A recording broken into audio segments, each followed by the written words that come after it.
¿Se escucha? Marcelo, buenas noches. Hola Gustavo, ¿cómo estás? Sí, se escucha. Bien, bien, bien. Es un poco, bueno, soy un poco novato en esto de no tener feedback y hacer estas cosas a través de Zoom. Eh, bueno, creo que hemos esperado ya un tiempo prudente. La cita era a las 8, pero bueno, dada la gran participación que estamos teniendo y que tenemos gente en distintos lugares con diferentes usos horarios, bueno, nos tomamos la atribución de, por ser la primera jornada, tomar un poquitito más de tiempo para terminar de admitir a la gente y que pueda tomar contacto con la jornada antes de que empiece.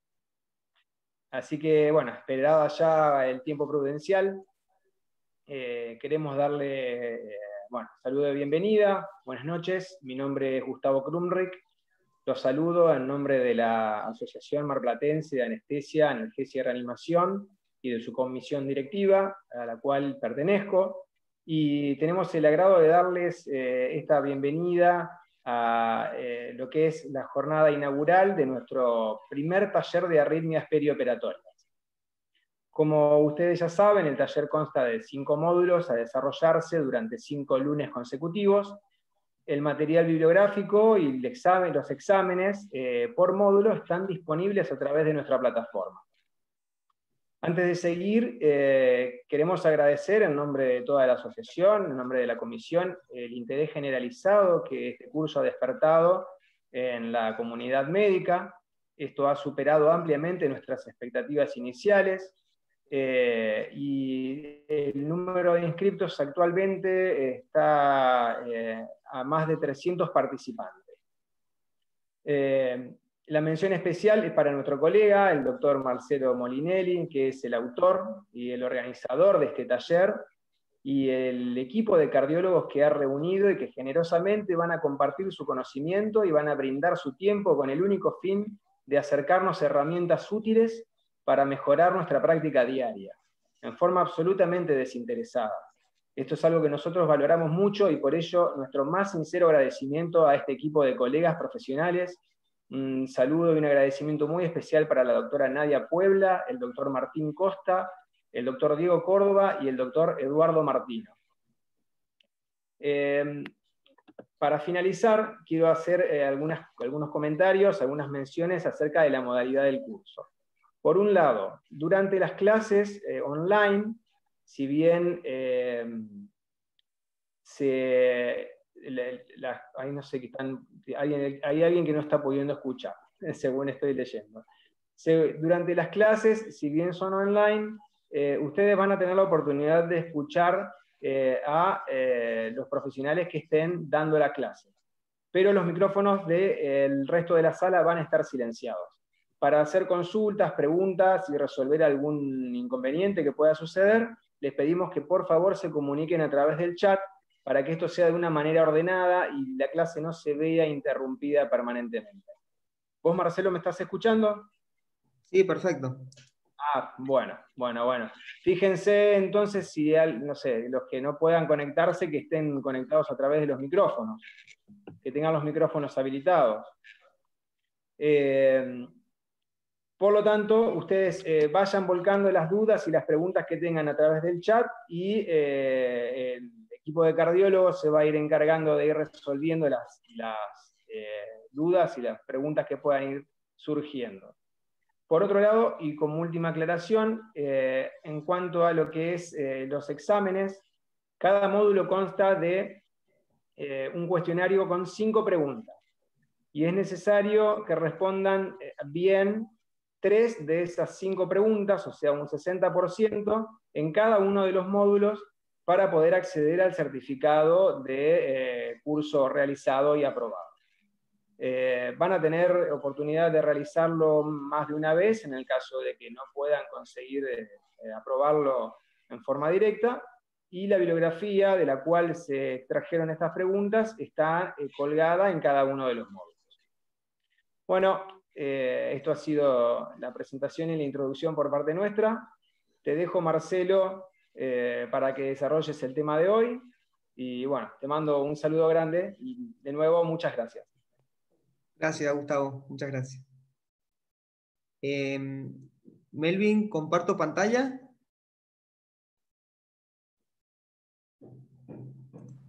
Sí, doctor, no hay problema. Bueno. Bueno, también quería agradecer a los cardiólogos personalmente porque, como decía Gustavo, de forma desinteresada, se sumaron para sacarnos dudas a nosotros, para el quehacer médico en cuanto a las arritmias. Si bien ellos van a desarrollar el tema arritmias específicamente, el módulo que viene bradicardia, después vamos a ver taquicardia, después los síndromes coronarios o las isquemias intraoperatorios, y al final lo que es el examen cardiológico, el prequirúrgico. Porque por ahí generan ciertas dudas y nosotros por hacer algo y hacerlo mal, perjudicamos más al paciente de lo que lo beneficiamos. Así que la idea de este taller es orientarnos, hacer algoritmos y que para poder desarrollarnos correctamente en el actuar de cada día. Porque el tema de arritmias lo tenemos nosotros en el quirófano, lo tienen los médicos en una guardia, en una urgencia, está en todos lados, y el electrocardiograma es algo que es barato, lo tiene cualquier paciente, fácil de acceder, así que poder sacarle toda la información que nos puede dar esas 12 derivaciones es fundamental para el actuar médico en cualquier especialidad clínica. Así que bueno, espero que les sea útil este taller.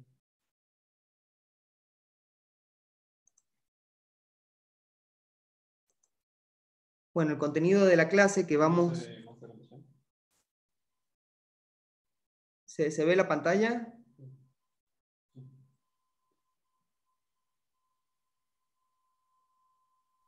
No estás compartiendo, Marce, me parece. No, bueno, ahora lo...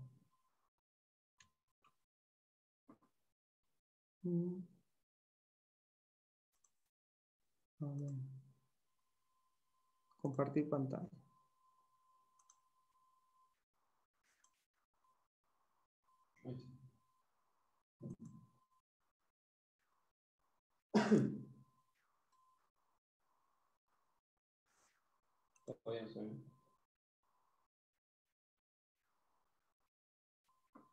Empezaste la función de compartir pantalla, pero no aparece.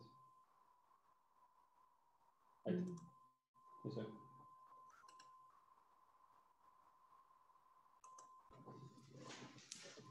Bueno, ahí se ve la pantalla. Bueno, vamos a ver el contenido de la clase de hoy. Voy a sacar esto. Esto que molesta.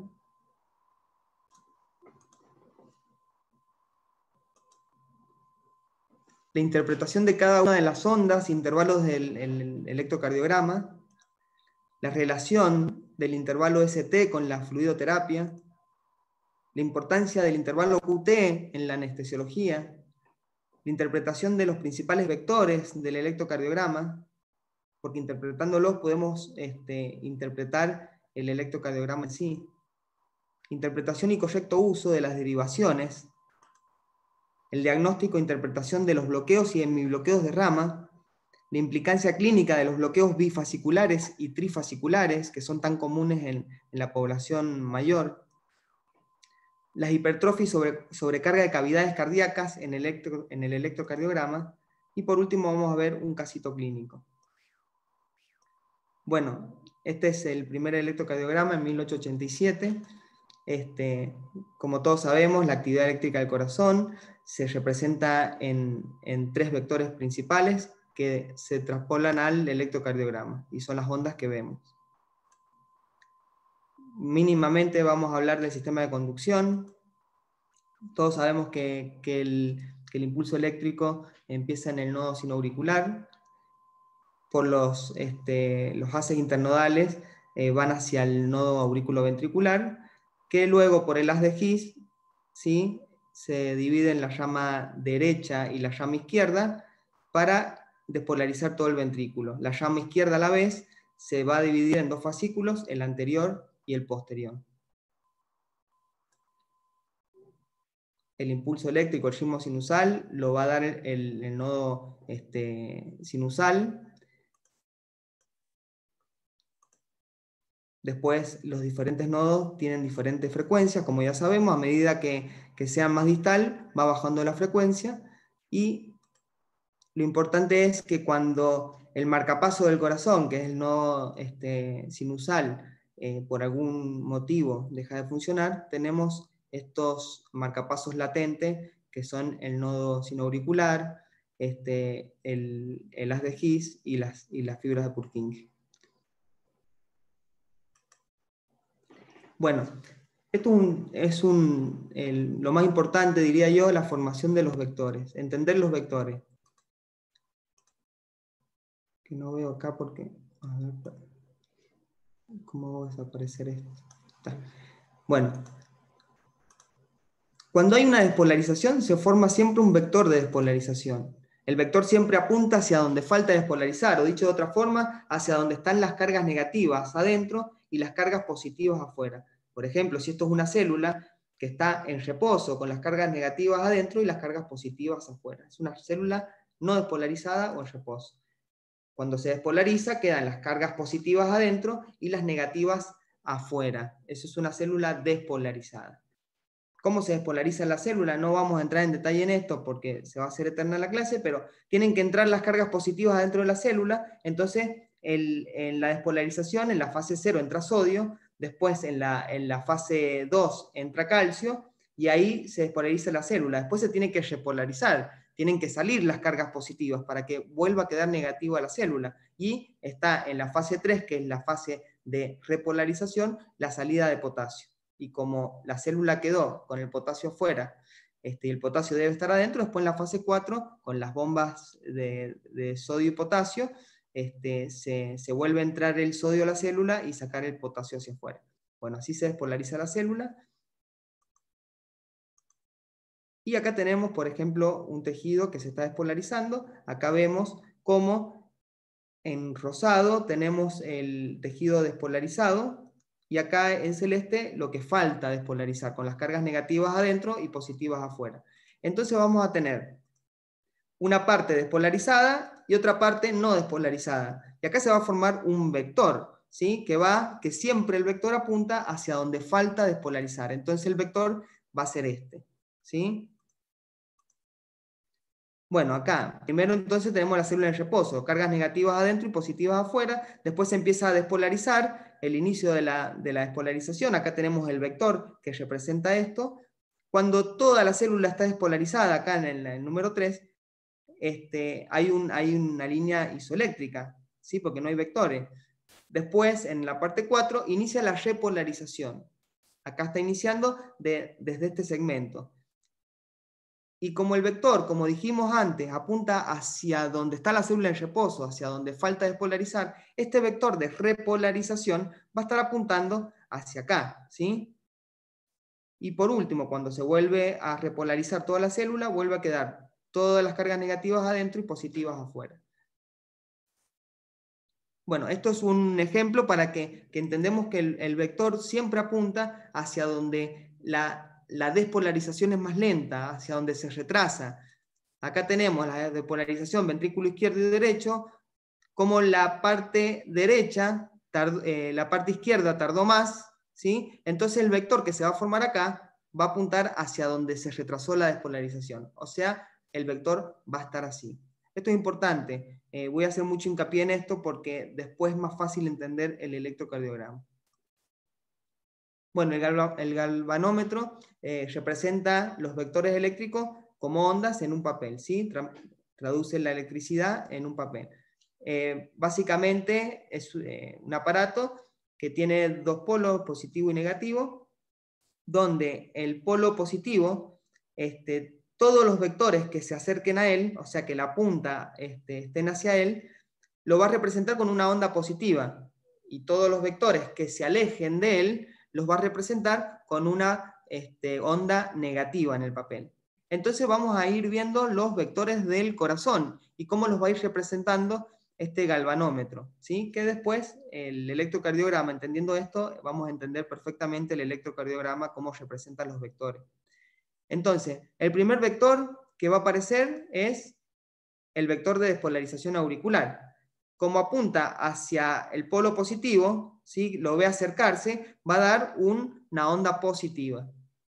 Después tenemos el vector del septum, ¿sí? Es el primer vector que aparece en la despolarización del ventrículo. Este vector del septum, como se aleja, lo ve alejarse, ¿sí? Va hacia la derecha, lo va a representar con una onda negativa, que sería la Q.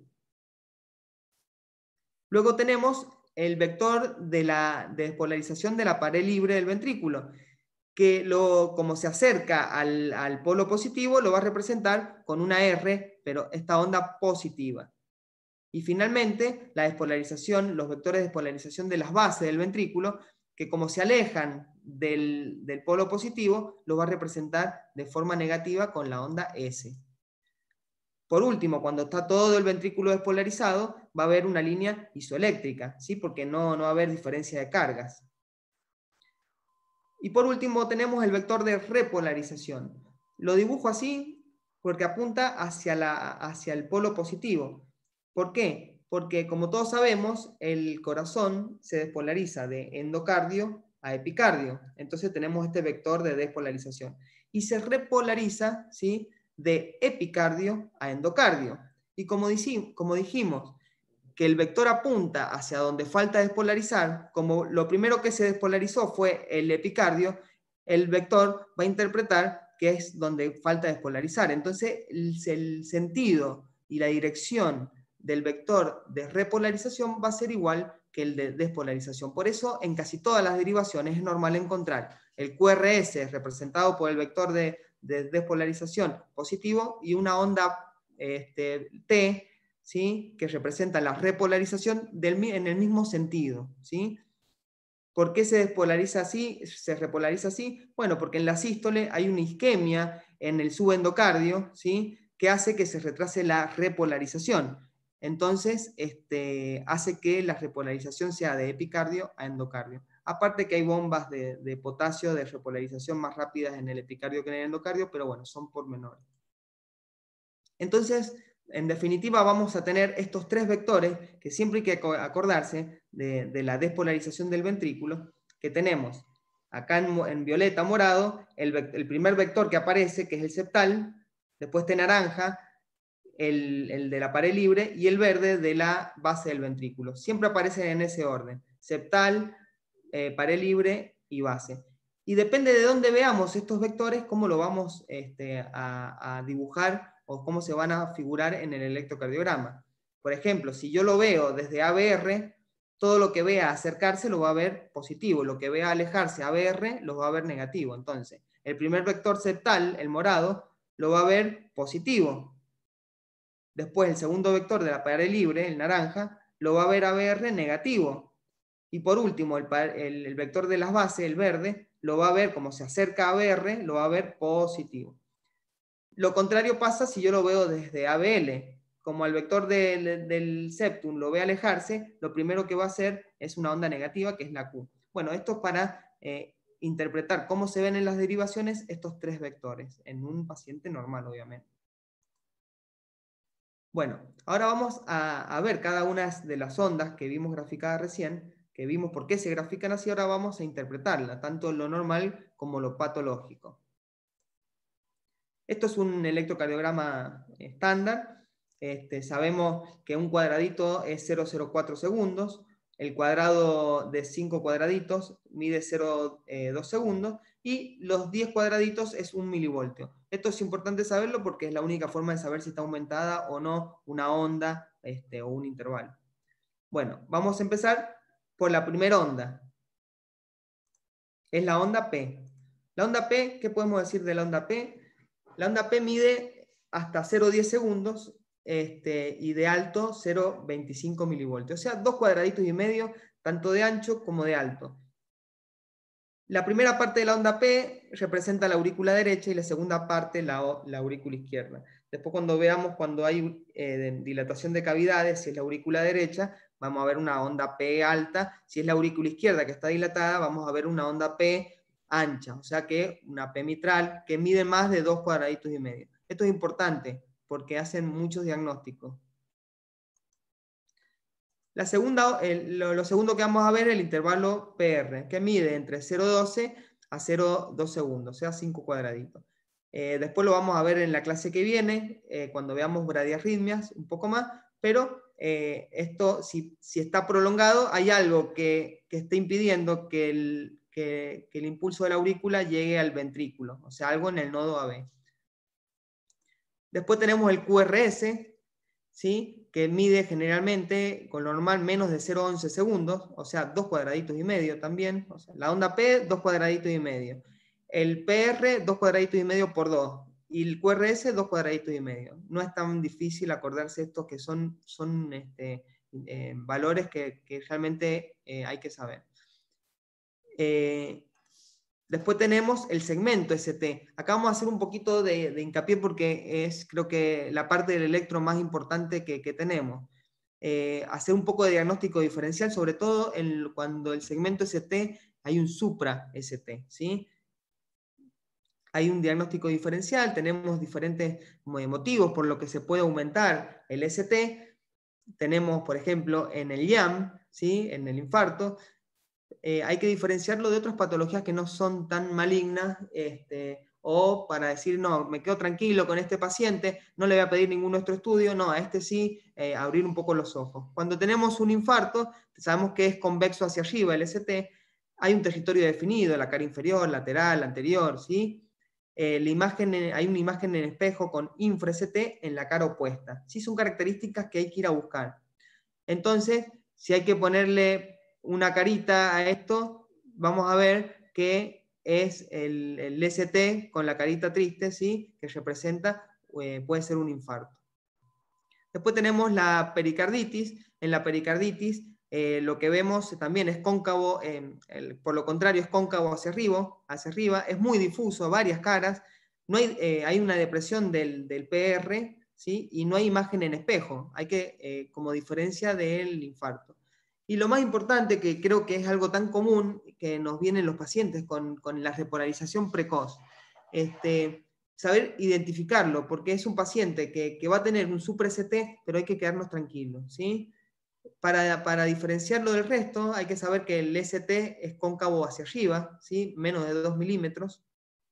No tiene más imagen en especular, no tiene un infra-ST en la cara opuesta. Tiene una elevación del punto J, puede presentarse con una onda J o ensanchamiento de la parte final del QRS. Como vemos acá, tenemos una onda J, ¿sí? O el QRS, la parte final, está ensanchada. Puede estar acompañado de T picudas, como vemos ahí. Principalmente es en la cara inferior y anterolateral, y es frecuente en pacientes jóvenes, masculinos y atletas, ¿sí? Es una patología, sí, bien llamado patología frecuente, pero no hay de qué preocuparse, no hay que pedirle ningún otro estudio al paciente. Y lo ponemos con una carita feliz, ¿sí? Para que se acuerde. Atención, esto lo resalto porque me parece importante, pese al mayor riesgo de presentar arritmias ventriculares en determinados pacientes con patrón de repolarización precoz, recordemos que la incidencia de dichas arritmias es muy baja, y el consenso actual es que estos pacientes no requieren investigaciones o intervenciones terapéuticas específicas. Por el contrario, la presencia de un patrón de repolarización precoz en pacientes con sobrevivientes a una parada cardíaca, estos pacientes sí tienen indicación de implantar un CDI, ¿sí? Un cardiodesfibrilador implantable. Bueno, viendo el ST, ahora vamos a ver el intervalo QT. También importantísimo, acá vamos a hablar en detalle porque los que hacen anestesia es muy importante, ¿sí? Porque como vamos a ver ahora, el intervalo QT al final de una cirugía con anestesia general, el 80% de los pacientes experimentan alargamiento del QT corregido en 23 milisegundos de su valor basal, ¿sí? El 80%.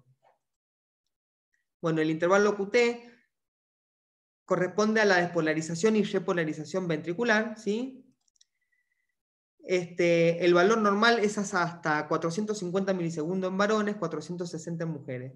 Puede variar un poquito más, menos, según la bibliografía, pero aproximadamente es eso. Algo fácil, un cálculo, porque la verdad que por el apuro y demás, no siempre medimos el QT. 2 cuadraditos grandes y 2 cuadraditos chiquitos, siempre un QT prolongado, ¿sí?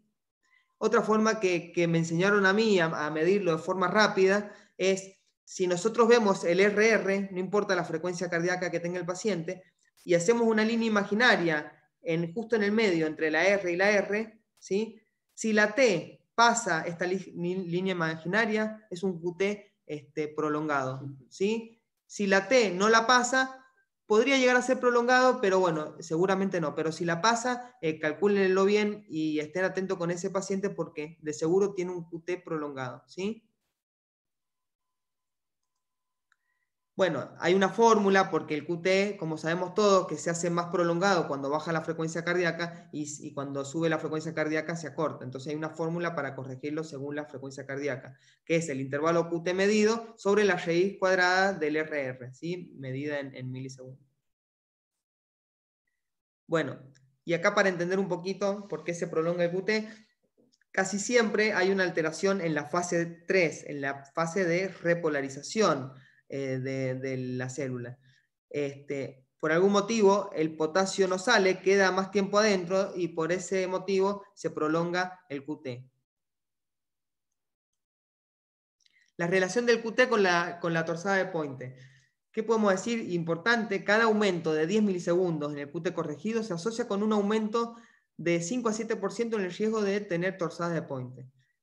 La torsada de Pointe puede estar precedida por bradiarritmia sinusal, bigeminia, ventricular o extrasístoles frecuentes, ¿sí? Si un paciente viene con un QT que le genera duda o empieza a tener estos arritmias en el monitor, vayan a ver el electro bien y calculen el QT porque quizás tenga un QT prolongado y los efectos de los fármacos anestésicos le está haciendo este tipo de arritmias y pueden terminar en una torsada de Pointe. Cuando el intervalo absoluto del QT es mayor de 500 milisegundos, el riesgo de torsada de Pointe es considerado como notablemente aumentado y la intervención se considera necesaria. Bueno, y la torsada de Pointe, no vamos a entrar en el tema, pero se trata con el bolo de sulfato de magnesio, 2 gramos en 2 minutos. Si persiste la arritmia, se da un segundo bolo, seguida de una infusión continua de 2 miligramos minuto. Obviamente, controlar los niveles de potasio. QT largo, tenemos el QT congénito y el QT largo adquirido. Vamos a hablar 2 cositas del congénito que nos pueden hacer una... Ahí apareció una línea verde que no sé dónde se hizo. Bueno, que es importante tener en cuenta, ¿sí? Los QT largo congénito, tenemos el tipo 1, que es el más frecuente, que hay una afectación de los canales lentos de potasio. El patrón en el electrocardiograma, para diferenciarlo del resto, tiene un QT prolongado a expensas de la onda T que está prolongada, una onda T alta y ancha, ¿sí? ¿Qué lo desencadena? El ejercicio, principalmente, entre otras cosas. Una ayuda diagnóstica es que la ergometría, o por ejemplo la adrenalina, en estos pacientes alargan el QT. En el resto de los pacientes lo acortan, pero en estos pacientes alargan el QT. Entonces esto es una ayuda diagnóstica para diferenciarlos del resto. El tipo 2 tiene un 30% de incidencia. El problema son los canales rápidos de potasio. También tiene un QT prolongado, ¿sí? A expensa de la onda T, pero es una onda T diferente a la anterior, es una onda T mellada. ¿Qué lo desencadena principalmente? Las emociones. Entonces son pacientes que si van a entrar a quirófano tienen que estar pacientes tranquilos, sedados, tanto en la inducción como en el despertar. Y el tipo 3 es el menos frecuente, hay un problema en los canales de sodio, también una prolongación del QT con una T normal, pero a expensas del ST, ¿sí?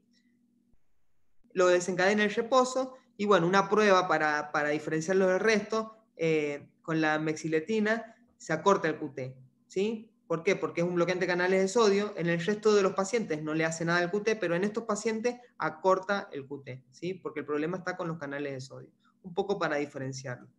En cuanto al tratamiento de QT largo congénito, el QT largo asintomático se da beta bloqueante, el QT normal, pero tiene una alteración genética de QT congénito, también beta bloqueante, y si tengo un QT largo con parada cardíaca, el beta bloqueante es más el cardiodesfibrilador implantable.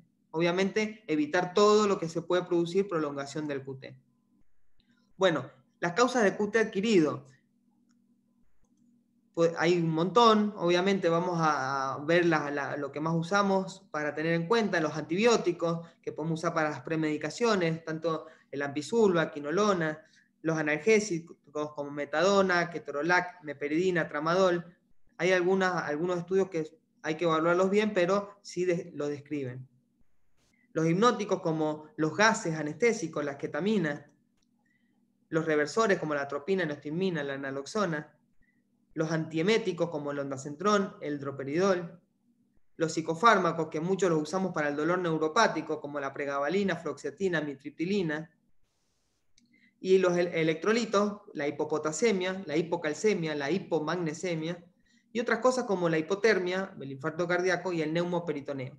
El neumoperitoneo, hay trabajos, ahí se los muestro, después léanlo, se los dejé colgado en la bibliografía, que prolonga el QT. Entonces, en una anestesia hay muchas de estas cosas que nosotros usamos, que en un paciente que tiene un QT prolongado, podemos llevarlo a tener una torsada de Pointe.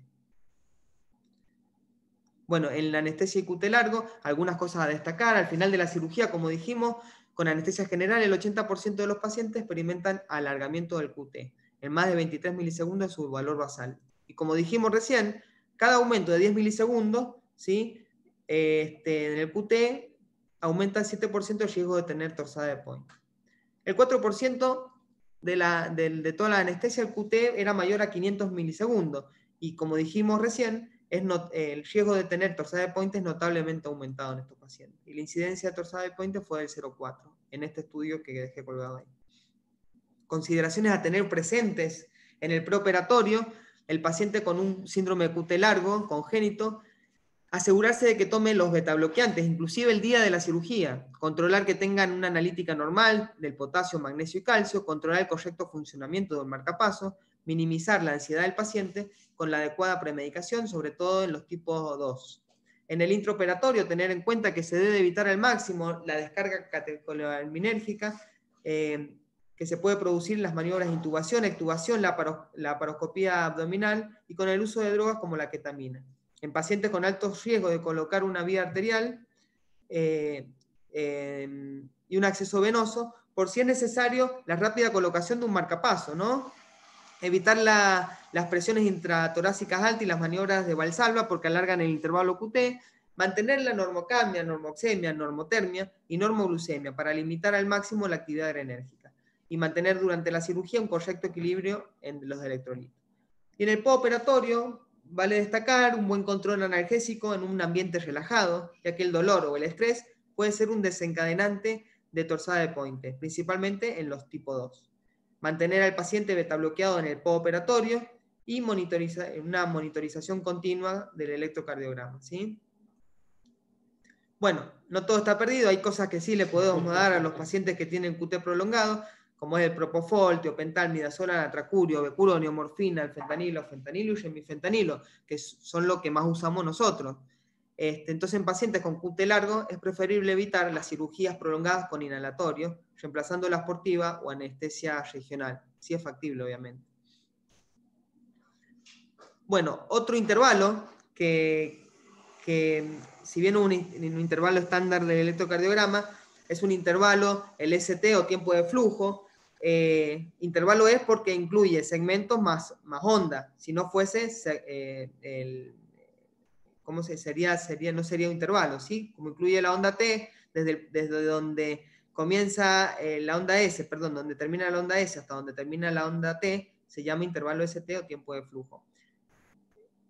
Dijimos que íbamos a relacionar esto con la fluidoterapia. Bueno, vamos a ver un poquito este gráfico. Acá tenemos un gráfico de presión en tiempo. Acá están las presiones del ventrículo, ¿sí?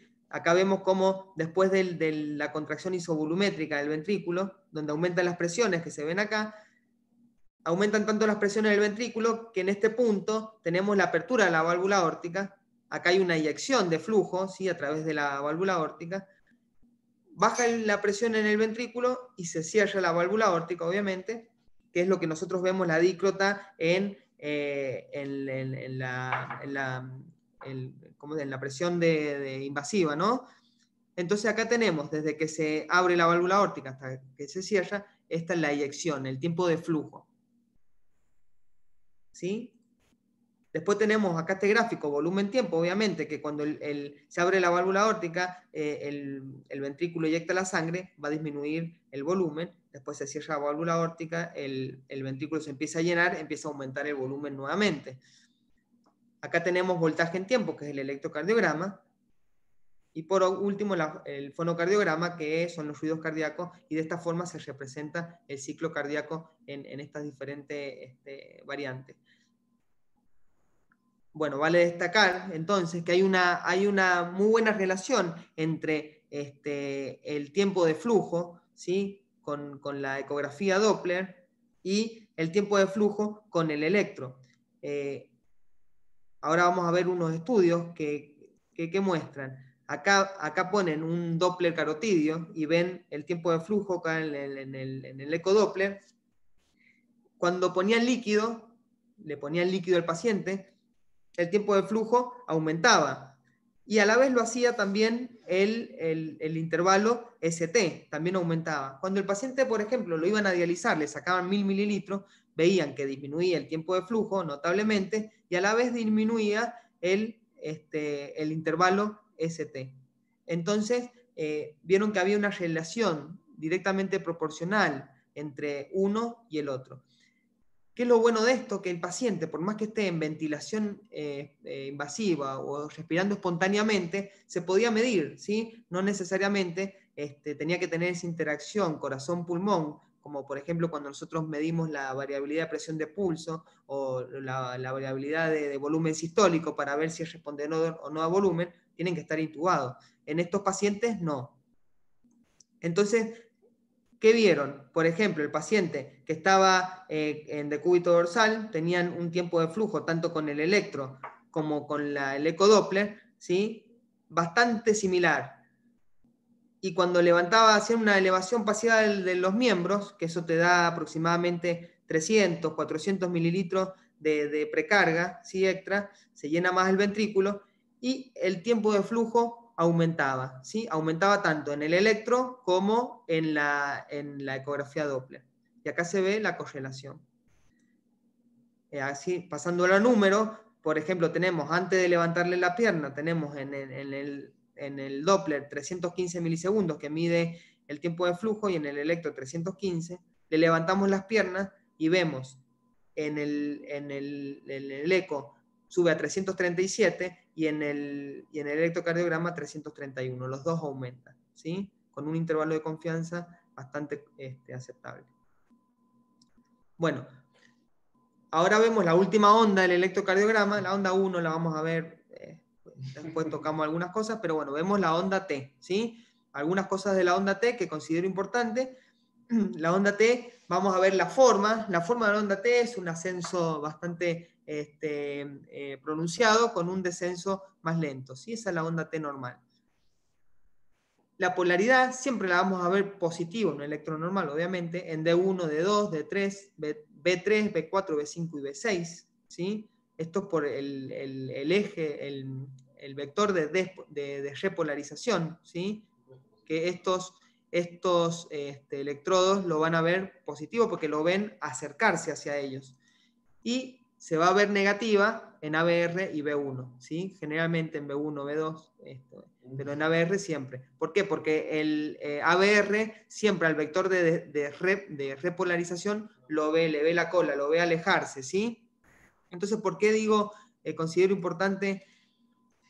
Bueno, acá la amplitud en las derivaciones frontales es de menos de 6 milímetros y en las horizontales menos de 10 milímetros. Ahora vamos a ver bien las derivaciones y demás. Pero lo que quiero resaltar es que el vector de despolarización tiene este sentido y dirección y el vector de repolarización tiene el mismo sentido y dirección. La repolarización representada por la onda T y la despolarización por el QRS. Entonces la dirección y el sentido de las ondas en el electrocardiograma generalmente son las mismas. Si el QRS es positivo, la onda T es la misma polaridad. Bueno, alteraciones de la onda T son varias. Vamos a ver algunas. Las positivas, por ejemplo, vamos a ver las ondas T picudas en el infarto hiperagudo de miocardio, ¿sí? Siempre acompañado del ST aumentado. Vamos a ver en la repolarización precoz, ya lo hemos visto recién, siempre con T positiva aumentada. En el bloqueo de rama izquierda, esto es B1, por eso lo vemos esta S empastada, pero siempre con la onda T oponente al bloqueo, con una onda T positiva. La hiperpotasemia tiene también una T acuminada, con una base bien estrecha. Bueno, la hiperpotasemia, a medida que va aumentando el potasio, va cambiando el electrocardiograma. Vamos viendo cómo el QRS se va haciendo más ensanchado, se hace más lenta la despolarización. Entonces, vamos viendo cómo termina como una forma de sinusoidal. Eso sí nos representa la hipercalemia, qué tan alto está el potasio. No la hipocalemia, no tiene mucha correlación, pero sí la hipercalemia. Si vemos esto, obviamente una diálisis de urgencia, el paciente se puede parar. Bueno, ahora las ondas T negativas, ¿en dónde las podemos ver? Bueno, esto es una hipocalemia. Vamos a ver esta onda T asimétrica, con la onda U bien prominente. Las vamos a ver en las extrasístoles ventriculares. Cuando tenemos una extrasístole, siempre la onda T va a estar oponente a la extrasístole. Si esta es positiva, esta es negativa. El bloqueo de rama izquierda, esto es B6, vamos a ver una onda R bien grande, y la onda T va a ser oponente. La hemorragia intracerebral, en los pacientes que entran a quirófano, vemos tantas de T en todas las derivaciones, bien simétrica, profunda y ancha. Esto es por una alteración del sistema nervioso central que se produce esto. Las ondas T negativas en la fase subaguda de un infarto, dijimos que en la hiperaguda, como vemos acá, eran positivas. Después en la fase subaguda, el ST, tenemos el supra-ST, convexo hacia arriba con la onda T ya negativa, y en la fase más crónica tenemos ya la onda T negativa con el ST ya normalizado. Los marcapasos ventriculares, tenemos el QRS y tenemos la onda T invertida y asimétrica. La isquemia subepicárdica, también tenemos en la isquemia subepicárdica una onda T negativa. En la isquemia subendocárdica la onda T es positiva. Esto es porque cuando tenemos la isquemia subepicárdica, como tenemos la isquemia en el epicardio, se invierte el vector de repolarización. Entonces por eso se ve así. Y no pasa eso en las isquemias subendocárdicas. Y por último, vamos a destacar un tipo de onda T que puede ser positiva o negativa, sobre todo de B1 a B3, ¿sí? En el síndrome de Wellens, que vale destacar este síndrome. ¿Por qué? Porque es el 15% de los síndromes coronarios agudos. Es un tipo de angina inestable. Estos pacientes tienen onda T positiva negativa en derivaciones derecha y no tienen todavía dolor de pecho. Esto se anticipa al dolor de pecho, se anticipa la elevación de las enzimas, y no tiene elevación del ST casi nunca. Y esto representa en la angiografía una oclusión proximal de la DA. Por eso el síndrome de oclusión de la DA, síndrome de la descendente anterior, ¿sí? Generalmente es positivo o negativo del 30% o puede ser ondas T negativas, ¿sí? Pero en el 15% de los síndromes coronarios agudos, no es un dato menor. Por último, cuando hay una alteración en la despolarización ventricular, o sea, en el QRS, generalmente se acompaña de una alteración de la repolarización, en el ST y la onda T. Cuando vean un QRS raro, no es infrecuente que tengan una onda T y un ST raro también. Ahora vamos a ver las derivaciones electrocardiográficas, ¿sí? Obviamente, acá tenemos el corazón con los 3 vectores principales y las derivaciones son como fotos que le sacan al vector. Depende de dónde le saquen la foto, es como lo van a ver. Si ven los vectores acercarse a la foto, va a ser una onda positiva. Si lo ven alejarse, negativa. Bueno, acá lo vemos representado. Si sacamos una foto de acá, lo vamos a ver acercarse, se va a ver positiva. Si lo vemos, la sacamos una foto de este otro lado, vamos a ver la cola del vector, vamos a representar una onda negativa, ¿sí? Las derivaciones, tenemos 12 derivaciones. En los miembros, las de los miembros frontales, que son 6, pueden ser bipolares o unipolares. Las bipolares de 1, de 2, de 3, y las unipolares ABR, ABL y ABF. Y las torácicas precordiales horizontales son otras 6 y son todas unipolares, de B1 a B6. Acá vemos, en este gráfico del medio, cómo en las derivaciones frontales, cómo se ve el principal eje eléctrico del corazón, y acá en las derivaciones precordiales, cómo se ve el principal eje del corazón, ¿sí? Entonces, en las unipolares, ABR, ¿sí? que es el que saca la foto, sería del brazo derecho, ABL del brazo izquierdo, y ABF desde la pierna izquierda. Acá tenemos las bipolares, son bipolos, se forma un vector, ¿sí? La flechita apunta hacia la derivación positiva, ¿sí? De 1 del brazo izquierdo al derecho, de 2 del brazo derecho a la pierna izquierda, y de 3 del brazo derecho a la pierna izquierda. Y por último, las derivaciones precordiales, ¿sí? Que van desde el centro del corazón hacia donde ponemos el electrodo. Acá están representadas en el electrocardiograma, las derivaciones que vimos recién. Después tenemos para saber, porque alguna vez quizás nos va a hacer falta hacerle derivaciones especiales a los pacientes, como las posteriores, que las posteriores en el quinto espacio intercostal, la B7 se pone en la línea axilar posterior, B8 en el medio de la escápula y B9 paravertebral, obviamente acá a izquierda. Y las esto, por ejemplo, en un infarto posterior.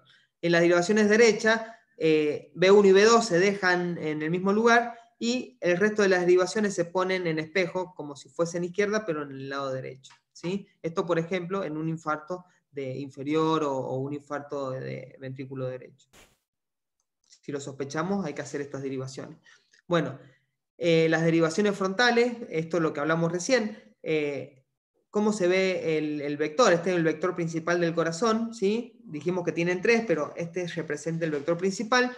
De 2, obviamente, si acá de 1, si le saca una foto de 1, la va a ver positiva, porque el vector se va acercando. De 2 la ve mucho más positiva, la va a representar mucho más positiva porque se dirige directamente hacia él. ABF también lo ve positivo porque lo ve acercarse.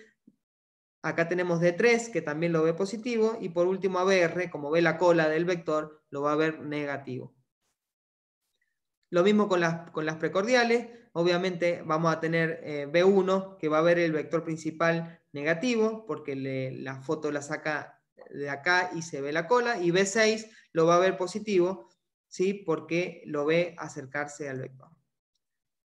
Bueno, la vista de los vectores, las derivaciones de los miembros frontales. Bueno, acá tenemos el vector de despolarización de la aurícula, ¿sí? Cómo se ve en las precordiales, ¿sí? Que sería acá, y cómo se ve en la frontal. Este es el primer vector que va a aparecer del QRS, que es el vector de despolarización septal. El segundo vector en azul, el vector de despolarización de la pared libre. Y por último, el vector que despolariza la base del corazón. La base del ventrículo, perdón. Entonces acá, ¿cómo se van a ver? Para que entendamos bien, ABR, ¿cómo va a ver ABR el vector de despolarización de la aurícula? O sea, con la onda P, lo va a ver de atrás, lo va a ver una P negativa. ¿Cómo va a ver el vector del septum? Puede hacer una pequeña R, ¿sí? Porque lo ve acercarse. Después, el vector de despolarización de la pared libre, que es el más grande, lo va a ver negativo porque lo ve alejarse, ¿sí? Y por último, el vector que de la base del ventrículo lo ve acercarse a BR, entonces va a ser esta pequeña R.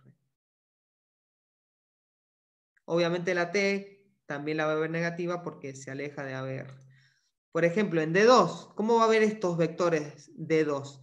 D2, que está acá la derivación, la onda P, como ve el vector de la despolarización de la aurícula a acercarse, lo va a ver la P positiva. Después tenemos el vector septal, está tapado por el vector más grande que es D2, que lo va a ver positivo. Y por último, el vector que despolariza las bases lo va a ver negativo con esta onda S. Lo mismo en las derivaciones precordiales. Si pongo B1, ¿cómo va a ver B1 el vector de la despolarización de la base del ventrículo? Que se acerca a B1. La va a ver positiva porque se acerca. Después el segundo vector de despolarización de la pared libre B1, B2, ¿cómo la van a ver? La van a ver negativa porque le ven la cola, la ven alejarse.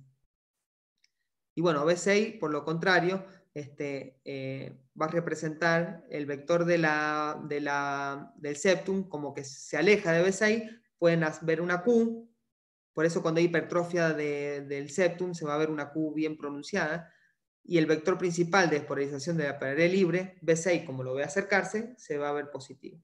Entonces eso, sé que por ahí es tedioso, pero interpretando los vectores se puede ver qué es lo que se ve en cada una de las derivaciones. Conocer el orden de la aparición y dirección de los vectores, porque será el orden de la polaridad con la que serán representados en el electrocardiograma. Acá tenemos un electrocardiograma, obviamente que cada derivación representa una cara del corazón. Eso seguramente después lo vemos en el módulo de isquemia. Y después, bueno, los electrodos que usamos. Algunos usamos 3 electrodos, otros usamos 5, otros usamos los 10 electrodos. Entonces, bueno, vamos a hablar un poquito de eso, las diferencias que hay y qué sirve cuando uso 3, qué sirve cuando uso 5, qué no sirve. Bueno, la monitorización electrocardiográfica estándar, la que hacemos un electro prequirúrgico a un paciente, es con 10 electrodos y es distales, ¿sí? En las muñecas, en los tobillos, y lee las 12 derivaciones. La monitorización electrocardiográfica con 3 electrodos, que es la que generalmente usamos en el quirófano, solamente, ahora vamos a ver detalladamente, mide D1, D2 y D3. Después tenemos monitorización con 5 electrodos, que también lo usamos muchísimo en el monitoreo en el quirófano. Y por último, la monitorización con 10 electrodos, ¿sí? De forma continua. Esto usamos en el intraoperatorio, principalmente en los 2 primeros. Bueno, este es el estándar con 10 electrodos, que ve las 12 derivaciones. Acá voy a hacer hincapié. Yo sé que la mayoría sabe hacer un electrocardiograma, pero ha pasado de que ahora que arrancaron los residentes nuevos y que a veces tienen que hacerle el prequirúrgico a los pacientes, saber hacerlo, ¿sí? Siempre el electrodo de ABR, brazo derecho, en contra de las agujas de reloj. Esto es algo que me enseñaron cuando hacía clínica y me pareció práctico, se los transmito. Hacemos colegio por Colorado, de brazo derecho, en contra de la aguja de reloj. Nacional de Buenos Aires, ¿sí? Colorado, el nacional negro, Buenos, verde, Aires, el amarillo. ¿Por qué hago hincapié en esto? Porque puede pasar esto. Más de una vez he visto que vienen pacientes con este electro y que lo mandan a cardiología porque tiene T negativas en D1 y en ABL y es un electro raro, ¿sí? Entonces, y positiva en ABR. Entonces, ¿qué pasó acá? ¿Y qué pasó acá? Bueno, acá esto es un electro, típico electro que se pusieron las derivaciones de brazo izquierdo y brazo derecho al revés. Entonces va a mostrar ABR positivo, tanto la P, la QRS y la T, y D1 y ABL negativo, tanto la P, el QRS y la T. Si ven esto, no hay otra opción más que un electrocardiograma mal hecho, ¿sí? El paciente no tiene que suspenderse la cirugía ni nada. Y esto pasa y lo he visto varias veces. Bueno, esto están mal puestos las precordiales. Vemos cómo progresan las R desde B6 a B1, en vez de que sea al revés, están puestas al revés. Estos son reverse, los errores más frecuentes y cómo se ven en el electrocardiograma. Esto se los dejo, después lo ven.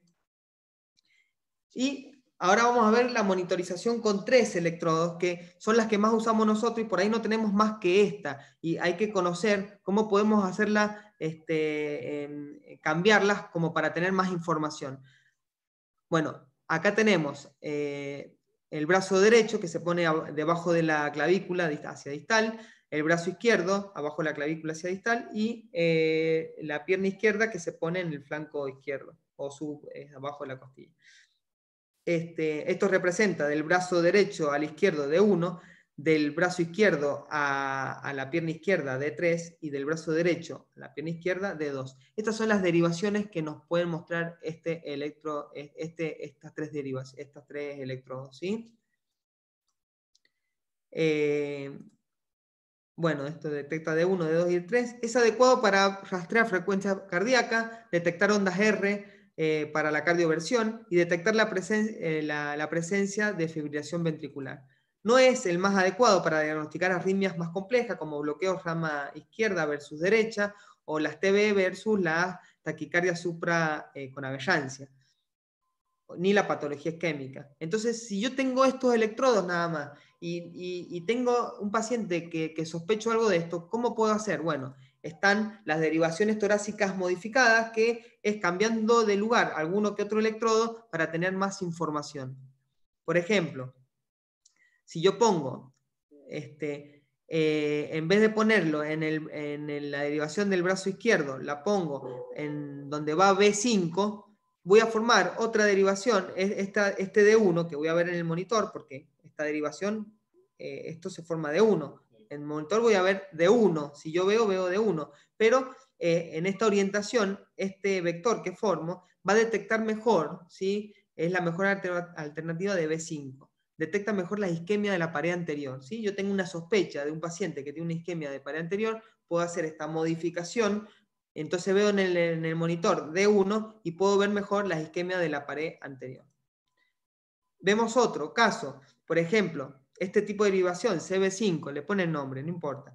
Yo la pongo atrás, en el medio de la escápula, del brazo derecho, y la del brazo izquierdo la pongo a la altura de B5, obviamente el vector que forman bipolo es de D1, ¿sí? En el monitor voy a ver D1 y puedo detectar mucho mejor la isquemia también de la pared anterior y las arritmias supraventriculares.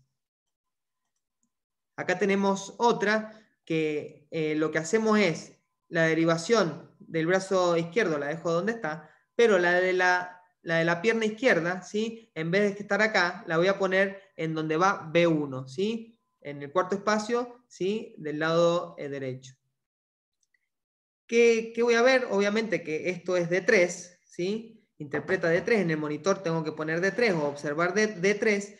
¿Y para qué me sirve esto? Para el diagnóstico de bloqueos de rama, para la colocación de marcapasos temporales, distinguir taquicardia supra versus ventriculares, ¿sí?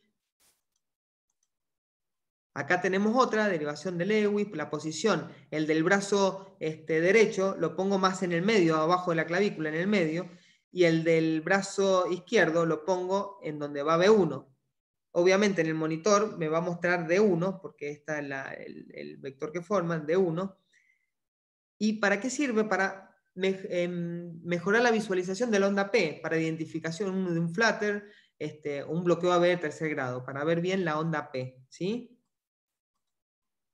Bueno, ahora vamos a ver la monitorización de 5 electrodos. Esta también la usamos mucho en el quirófano, en la mayoría de las ambulancias y demás también están. Tenemos, igual que en la de recién, tenemos brazo derecho, el izquierdo, después en los flancos ponemos la pierna izquierda y pierna derecha. Y después una derivación precordial, que es una sola, y lo ponemos donde nosotros queramos. La podemos ir variando, depende de qué queramos identificar, es donde la vamos a poner. Pero tiene una derivación precordial. Bueno, ¿qué derivaciones nos permite tener? D1, D2, D3, ABR, ABL, ABF, y solo una derivación precordial, como dijimos recién, ¿sí? Ya nos permite ver más patologías arrítmicas, isquémicas del paciente. Bueno, y por último, también para monitoreo continuo del paciente, están otros que tienen las 10 derivaciones. Serían lo ideal, ¿sí? Pero bueno, a veces molesta, porque si lo queremos cardiovertir, tenemos todos los electrodos puestos, el vello del paciente no nos deja ponerlo, pero tenemos todo. Y cuando estos tienen grabadoras, algunos, y cuando hay un infra-CT, por más que nosotros en el monitor vemos una sola derivación o dos, cuando hay una infra-CT en otra derivación, suena una alarma. Bueno, en las derivaciones, ¿qué quiero resaltar? Es que para detectar isquemia, B5 es la más sensible, ¿sí? Si yo combino D2, B4 y B5, presenta una sensibilidad del 96% para detectar isquemia. Si a esto le agregamos B2 y B3, la sensibilidad es del 100%. Así que bueno, B5, si sospechamos isquemia, poner la derivación en B5. Esto, en este artículo me pareció importante para hacer algunas diferencias. Como sabemos, el electrocardiograma estándar, que va en las muñecas y en los tobillos, se diferencia en algunos aspectos de bueno, Mason y Likar, que son las derivaciones, las posiciones que nosotros los usamos en el quirófano. ¿Por qué? No son iguales, a eso hay que saber que no son del todo iguales y que hay alguna alternativa para mejorar la visualización de los QRS y de las ondas. Como vemos, acá tienen la onda Q menos acentuada, el voltaje también es mayor en las derivaciones de Mason y Likar. Entonces hay una alternativa, según este artículo, que dijo, bueno, la vamos a poner en una región diferente, que se parezca más a las derivaciones que el paciente se le hacen en el electrocardiograma estándar, ¿no? Que se parezca más, que no haya tantas diferencias. Y se plantea esta, ponerlo a nivel del hueco axilar, acá en la región lateral del brazo, y en el trocante mayor de la pierna. Poniéndola, estas derivaciones, que un sistema le llama el sistema Lang de derivaciones, es mucho más parecido al estándar, ¿sí? Como vemos acá, las duraciones de la onda Q en las diferentes derivaciones son más parecidas en el sistema SILANG y el estándar que en el Mason y Likar, que es el que usamos nosotros frecuentemente. ¿Sí? Son mucho más similares, se correlacionan mucho más. Y aparte, hay otros artículos que dicen que también se correlacionan más en cuanto a la onda T y el segmento ST. ¿Sí? Son más similares en estos dos sistemas que en el que usamos nosotros habitualmente. Cuando hay que hilar fino a un paciente que tiene muchas cardiopatías, por ahí cambiar el sistema de derivaciones nos puede ayudar, ¿sí? Tenerlo en cuenta. Bueno, y esto también básicamente es algo básico, pero sobre todo para los residentes que arrancan, las derivaciones de 5 electrodos, tenemos dos sistemas. La Comisión Electrotécnica Internacional y la de la Sociedad Americana de Cardiología del Corazón, perdón, la AJA. En estos tenemos los 5 electrodos, ¿sí? La posición es como lo vimos recién en la memotécnica Colegio Nacional de Buenos Aires, ¿sí? En el mismo orden, y acá, como en un montón de libros y de los rumores de residencia, también para acordarse, bueno, yo digo, bueno, acá tenemos el fuego rojo y el humo negro, el pasto verde y las nubes blancas, ¿sí? Para acordarse, son diferentes, no las podemos cambiar porque vamos a ver cualquier cosa en el electrocardiograma. ¿Sí? Hay dos sistemas y hay que ponerlas como corresponde, si no, fíjense las letritas que tiene y los ponen como corresponde en la ubicación que corresponde, ¿sí? Bueno, el cálculo del eje y la frecuencia cardíaca. Yo sé que la mayoría esto lo sabe, pero si no sabemos calcular el eje, no podemos diagnosticar un hemibloqueo anterior izquierdo, y si no sabemos diagnosticar un hemibloqueo anterior izquierdo, no podemos diagnosticar un bloqueo bifascicular o trifascicular, y por eso es un error tras otro. Entonces, voy a aclarar un repaso de cómo es el eje eléctrico, ¿sí? Tenemos el eje normal, que es de 90 a menos 30. Tenemos el eje a la izquierda, que es de menos 30 a menos 90. El eje a la derecha, de 90 a 180. Y el eje a la extrema, que es de menos 180 a menos 90. El cálculo del eje eléctrico, bueno, acá, por ejemplo, tenemos ABF positivo y D1 positivo, entonces el eje eléctrico sabemos que está normal, que está acá. Acá tenemos ABF negativo, ¿sí? y D1 negativo, el eje eléctrico está extremo. Acá tenemos ABF positivo, o sea, hacia abajo, y D1 negativo, sabemos que el eje eléctrico está a la derecha. Y acá tenemos, que acá quiero hacer hincapié, porque cuando vemos este eje es lo que nos confunde, tenemos D1 positivo y ABF negativo, o sea que el eje eléctrico va a estar a la izquierda. Pero yo sé que menos de menos 30 grados es normal. Y si está de menos 30 a menos 90, está desviado a la izquierda. Y generalmente es patológico. Entonces, para saber en dónde está exactamente, lo que tengo que ver, acá agregar D2. Si el D2 es positivo, o sea que D2 está acá, es positivo, el eje eléctrico va a estar de menos 30 para acá. Pero si D2 es negativo, o sea, D2 está acá, el eje eléctrico va a estar de menos 30 hacia allá, hacia la izquierda, hacia menos 90. Ese es el eje patológico. Bueno, según la derivación isobifásica, también es muy fácil calcularlo, no siempre la vamos a encontrar. Es saber, por ejemplo, acá, la derivación isobifásica la tenemos ¿en dónde? En este electro, en ABL, ¿sí? Lo tenemos acá. Hay que buscar la derivación que lo corta perpendicularmente, que nos va a dar exactamente en dónde está el eje. Por ejemplo, la que corta a ABL perpendicular es D2. Entonces D2 nos va a dar el eje, como es positiva, D2, entonces el eje está en 60 grados. Y no hay discusión en eso, ¿sí? Si la encontramos, tiene que ser isodifásica. Justo, igual de arriba que para abajo, porque algunos dicen, esta es parecida, pero es más negativa que positiva, esa no sirve. Para buscar la isodifásica, bueno, también esta memotécnica, para que no se olvide, a mí me sirvió, en algún momento me la dijeron, es FLOR, ¿sí? Tenemos ABF con D1, ABL con D2, ABR con D3. En este caso, ¿cuál usamos? La isodifásica estaba en ABL, ¿sí? Y D2 nos dio el eje. El cálculo de la frecuencia cardíaca, también. Repasamos, dos cositas. Acá vamos viendo que en un ritmo regular lo hacemos así. A medida que vamos cada cuadradito grande, va de 300, baja a 150, 100, 75, 60, 50, etc.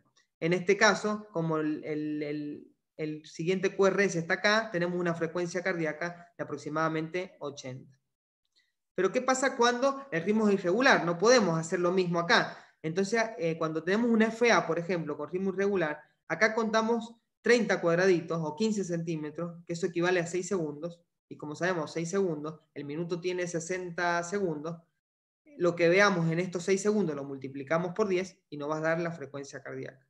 Entonces, usamos 30 cuadraditos, ¿sí? Y los QRS que tengamos en estos 30 cuadraditos, ¿sí? Que son en los 6 segundos, lo multiplicamos por 10 y nos va a dar la frecuencia cardíaca en un ritmo irregular. O cuando estamos apurados, y que yo siempre lo hago, y la verdad que es mucho más rápido, ponemos una lapicera Bic, que todas miden 15 centímetros. O sea, lo ponemos en el electro, son 30 cuadraditos, a los QRS que incluye en la lapicera, lo multiplicamos por 10, nos da la frecuencia cardíaca. En este caso, ponemos la lapicera y tenemos 1, 2, 3, 4, 5, 6, 7, 8, 9, 10, 11, 12. Esta es una FA de 120 latidos por minuto, ¿sí? Una FA de alta respuesta. Bueno, ahora vamos a seguir con bloqueos y hemibloqueos. Acá paramos 10 minutos de reloj. ¿Qué hora es? Así estamos atentos a lo que sigue. Ya está la clase está por terminar, pero bueno, quiero que tomemos 10 minutos, así seguimos concentrados.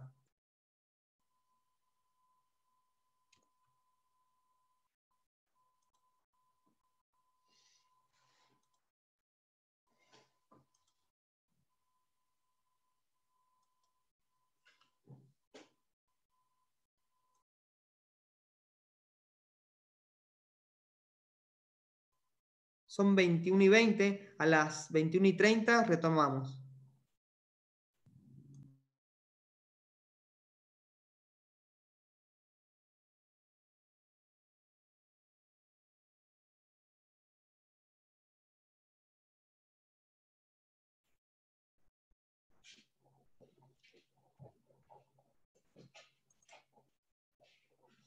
Bueno, vamos a ver ahora los bloqueos y los hemibloqueos, y después, bueno, los bloqueos bifasciculares y trifasciculares, ¿sí? Que por ahí son tan frecuentes en la población añosa. Y no sabemos qué hacer cuando nos viene, si eso, la significancia clínica que tienen estos tipos de patologías, así que vamos a hacer una revisión bibliográfica de cada uno. Bueno, bloqueo de rama derecha e izquierda. Me aparecen acá, perdón, me aparece todo, no veo la pantalla. Ahí. El bloqueo de rama derecha e izquierda, vamos a hacer una interpretación grosera de de cómo se ven, después lo vamos a ver un poco más en detalle con los vectores, pero esto así me lo enseñaron a mí, yo lo aprendí así, me gustó y se los comparto a ustedes. Después lo vamos a ver un poquito más en detalle. Acá tenemos el vector principal de despolarización del corazón, ¿sí? Con esta orientación. Entonces, si yo lo veo, vamos a tener B1 y B6, que son las principales derivaciones donde uno hace este tipo de diagnóstico de bloqueo de rama izquierda o derecha. Si yo veo este vector, podemos decir que la R, porque estas derivaciones están más cerca del corazón derecho, entonces la R es el ventrículo derecho. En B6, la S es el ventrículo derecho. En B1, en cambio, la S es el ventrículo izquierdo. Y en B6, la R es el ventrículo izquierdo, porque B6 está al lado del ventrículo izquierdo, esto sería ventrículo izquierdo. Esto no es que sea así, pero es una forma para que se entienda y que lo saquen rápido a los bloqueos, ¿sí? Pero bueno, entonces, tenemos representado en B1 la R ventrículo derecho y la S ventrículo izquierdo. Y en B6, al contrario, la R ventrículo izquierdo, la S ventrículo derecho. Entonces, ahora lo deducimos. Si sabemos que el paciente tiene un bloqueo de rama derecha, hay una alteración de la despolarización del vector que va hacia la derecha, tarda más en despolarizarse y por lo tanto el vector va a ir hacia la derecha, ¿sí? ¿Qué se va a ver alterado en B1? ¿Esto que representa ventrículo derecho o esto que representa ventrículo izquierdo? Obviamente, en B1 va a estar alterado la R, lo que representa el ventrículo derecho. Lo podemos ver como R', ¿sí? Alteración de la R, ¿sí? O lo podemos ver así, como una R, sin R', con una R que mida más de 0,11 segundos, ¿sí? O sea que con más de 2 cuadritos y medio ya es un bloqueo completo. Lo podemos ver así. Y en B6, ¿cómo lo vamos a ver al bloqueo de rama derecha? Con una alteración de lo que representa al ventrículo derecho, o sea, las S. Entonces, ¿qué lo vamos a esperar? Una S empastada, ¿sí? Lo vamos a ver así. Bloqueo de rama derecha, la S empastada. Ahora el bloqueo de rama izquierda, exactamente lo contrario. Si vemos este patrón, pero al revés, es un bloqueo de rama izquierda. O sea, vamos a ver las S empastadas, profundas. ¿Qué se te... No se te escucha y no se ve la pantalla. Perdón, ¿se escucha? Se escucha bien, Doc. Ah, se escucha, perfecto. Ah, se me sería mucho. Bien. Entonces, en el bloqueo de rama izquierda, lo que está alterado va a ser la S, ¿sí? Entonces vamos a ver una S empastada. Y en cambio, en B6, ¿qué es lo que representa el ventrículo izquierdo en B6? La R. Entonces va a tener una R bien ancha, ¿sí? Más de 0,11 segundos. Entonces lo vamos a ver así. Esto es un patrón de bloqueo de rama izquierda. Bien. Depende, si mide más de 0,12 segundos va a ser completo. Si mide 0,11 segundos va a ser un bloqueo incompleto, ¿sí? Bueno, eso para que lo aprendan de una forma rápida, ¿sí? Pero en realidad lo que representa estas R y S son los vectores. Ahora lo vamos a ver de una forma sencilla con los principales vectores. La despolarización normal del corazón, como dijimos, y lo vamos a volver a repetir, tenemos el primer vector, la despolarización del septo. El segundo vector de la pared libre y el tercer vector de las bases. ¿Cómo se van a ver en el electrocardiograma? Como dijimos recién, el vector del septo vamos a verlo como una R en B1, al vector de la pared libre como una S, y el de la base a veces vemos una R' pequeña. Y en B6 vamos a ver lo contrario. El primer vector, que es el del septum, se puede ver como una pequeña Q. El segundo vector va a aparecer la R, porque se acerca a B6, y el tercer vector de la base como una pequeña S, ¿sí? Esto es lo normal. Pero cuando tenemos un bloqueo de rama derecha, La llama izquierda se despolariza normalmente, pero la llama derecha no. Y como dijimos que el vector siempre apunta hacia donde falta despolarizar, ¿sí? Se va a formar un vector, ¿sí? Que va a apuntar hacia la derecha, un vector que va a ser grande. Entonces, estos van a ser los vectores que va a representar un paciente con bloqueo de llama derecha. El primer vector septal, segundo vector para libre, porque no tienen problema en la despolarización esta parte, pero va a haber un tercer vector que va a despolarizar el ventrículo derecho, que va a ser grande, que va a ser aberrante, y se va a representar en el electrocardiograma. ¿Cómo se va a ver? Bueno, el primer vector va a ser la R, que es el septum, lo vemos acá. El segundo vector, la pared libre, que en B1, como lo ve alejarse, la pared libre va a ser, vamos a ver acá, una S. Y por último, el vector de despolarización aberrante del bloqueo va a ser este tercer vector, que lo vemos acercarse y grande, entonces va a ser la R', con la T oponente al bloqueo, obviamente. Si lo vemos en B6, vamos a ver lo contrario. El primer vector, podemos ver una pequeña Q que se aleja, entonces B6 lo ve como algo negativo. El segundo vector lo va a ver acercarse, entonces va a haber una R normal, porque se despolarizó normalmente, pero el tercer vector, que está el bloqueado, el grande, el aberrante, se va a ver alejarse, se va a ver, B6 lo va a ver alejarse, se va a ver una S empastada, ¿sí? Que acá no está tan empastada, pero es una S bien empastada. Entonces esto va a representar el bloqueo de llama derecha. El bloqueo de llama derecha, bueno, esto es lo que ya vimos, ensanchamiento, el eje va a estar a la derecha, por este vector que desplaza todo el eje. Puede ser un hallazgo normal en sujetos sanos, no siempre presenta patología, esto lo vamos a ver con algunas actualizaciones. Es un hallazgo común en pacientes con comunicación intraauricular, también es frecuente en pacientes con hipertensión pulmonar, estenosis pulmonar, tetralogía de Fallot y enfermedad de Chagas. Pero el bloqueo de llama derecha, aparición aguda, puede ser un YAM anteroseptal, un TEP agudo, insuficiencia cardíaca agudo, pericarditis aguda y miocarditis aguda. Entonces, como el vector de despolarización se va hacia la derecha por este bloqueo, todas las derivaciones derecha van a ver una R grande y todas las derivaciones izquierda van a ver una S empastada, ¿sí? Para que quede como concepto. Bueno, acá vemos que no es tan normal tener un bloqueo completo de llama derecha, ¿sí? Como vemos en este artículo, que como conclusión tiene que los bloqueos completos están asociados con un incremento del riesgo de la mortalidad en la población general y en los pacientes con enfermedad cardíaca. Y acá en este otro artículo vemos también que las publicaciones revisadas sugieren que la presencia de un bloqueo completo de llama derecha en pacientes sanos no es irrelevante. Ahora vemos el bloqueo completo de llama izquierda. El bloqueo completo de llama izquierda, este es los vectores de despolarización normal, y acá a la derecha tenemos cómo está en un paciente que tiene un bloqueo completo de llama izquierda. Están todos mirando hacia la izquierda, ¿sí? Ni siquiera el del septal, porque el septo se despolariza desde la llama izquierda. Entonces no va a estar ese vector.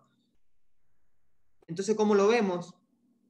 En B1 ve todos los vectores aberrantes, alejarse. Entonces va a haber una S empastada, no va a haber ninguna R. Ni siquiera la R del septum, que se puede representar acá porque no está. Entonces en B1 va a haber S empastada.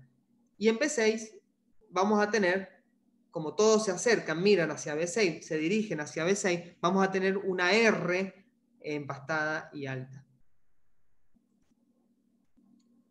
Bueno, ausencia del primer vector septal, lo que ocasiona ausencia de R en B1 y B2, vemos que no tenemos, y ausencia de Q en B5, B6, porque no está el vector septal, ¿sí?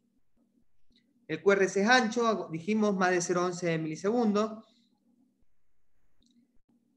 Esto ya lo vimos.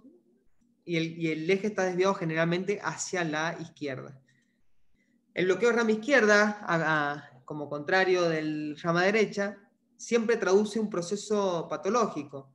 El 90% de los pacientes con bloqueo de rama izquierda tienen hipertrofia de ventrículo izquierdo. Es frecuente encontrarlo en patologías crónicas que ocasionan sobrecarga sistólica del ventrículo, como la hipertensión arterial y la estenosis aórtica. Es frecuente también en pacientes con cardiopatía isquémica. Es un hallazgo frecuente en miocardiopatía.